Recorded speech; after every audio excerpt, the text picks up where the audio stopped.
been gone for a couple weeks, but I needed a vacation. I went to Universal Studios Orlando for the very first time in my life.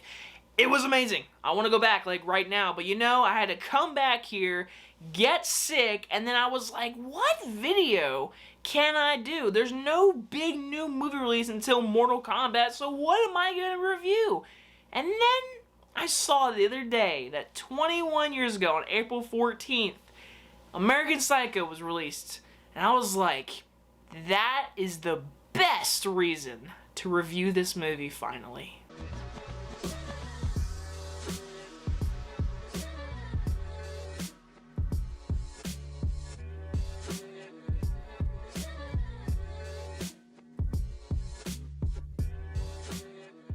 American Psycho stars Christian Bale and is about a wealthy New York City investment banking executive, Patrick Bateman, hides his alternate psychopathic ego from his coworkers and friends. 21 years ago that this movie was released, and I was just a little baby when it came out.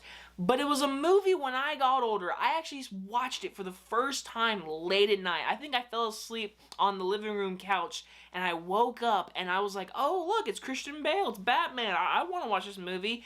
And my little self, who was not supposed to be watching this movie, watched the entire thing from like 3 a.m. to 5 a.m. and I was like, oh my gosh, Christian Bale is a really good actor. Because at the time, I just saw him as Batman. After this movie, then I started delving deep into all of his filmography. I was like, Christian Bale!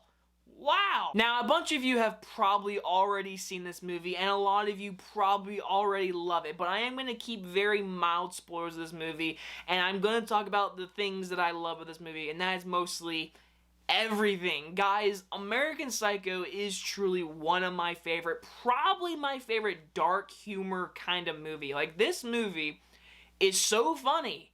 And it's also a very good psychopathic thriller horror film. And it is a hilarious one too at the same time. This movie is just, it's great. And the reason why, hands down, Patrick Bateman, aka Christian Bale, is flawless. I mean, there is no other person that could play this role. And at the time, Oliver Stone was going to do this movie, and they had Leonardo DiCaprio presented to be the main role, and then they dropped out to do another movie, and Christian Bale came in, and the rest is history, because Christian Bale makes this movie. I mean, this movie is quotable, watchable, and it's really one of those movies where when it came out, people just shit on it. They're like, this is a weird movie, I don't get it, is it supposed to be funny, is it a horror movie, what is this ending? And so the movie developed a trait over time, like Christian Bale is a psychopath, Batman, what is this movie?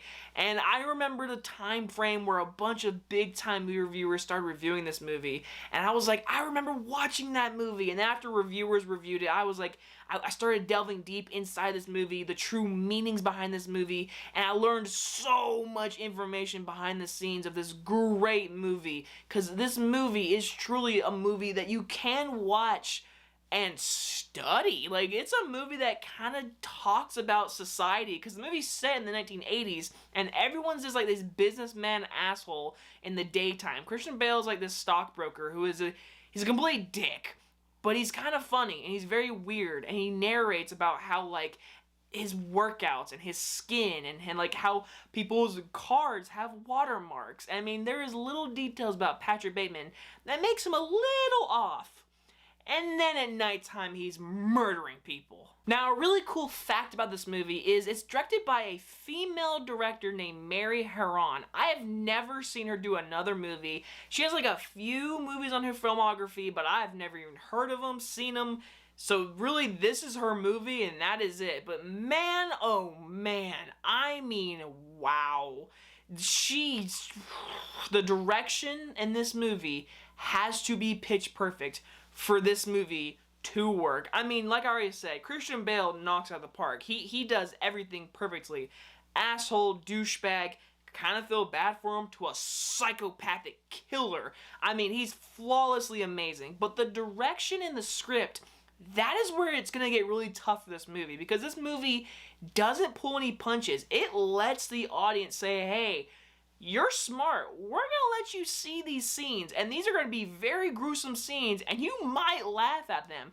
You might cringe at them. But guess what? I'm gonna tell you something. The end of this movie is gonna let you know that it's up to you to present everything that you just watched and think about it. Maybe watch it again and think, is this real? Again, no spoilers, because I don't want to talk about a lot of this movie, because I know a lot of people that have not seen this movie. I'm like, every time I tell someone, like, have you never seen American Psycho? It's Christian Bale's best performance. I mean, he's got great movies, but like, to me, this is it. Like, he is amazing in this movie. So when people watch this movie, I literally tell them all the time, it's supposed to be weird.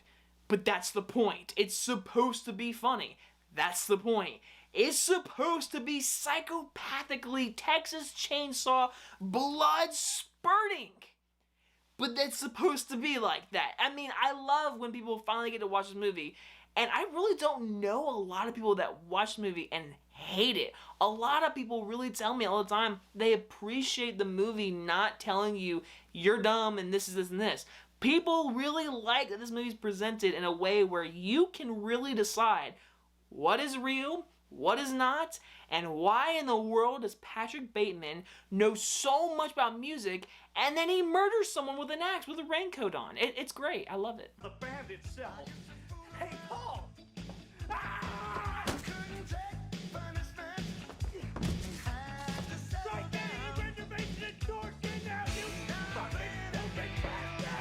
I'm gonna give American Psycho an A+. Got all dressed up for this review because this movie is just so damn good, and if you've not seen it, go and watch it. Like, find it somewhere. Just go and watch American Psycho. It is truly top 3 best dark humor psychopathic movies ever. And honestly, it's Christian Bale's best performance. Like, to me, it truly is his best performance. Anyway, guys, hope you guys enjoyed this review. Again, leave a comment down below. Tell me some movies to review. I don't care. I'm gonna review the new ones, but like, I don't know what to review next. Anyway, guys, if you guys enjoyed this review, and I'll see you in the next one. Bye-bye, everyone.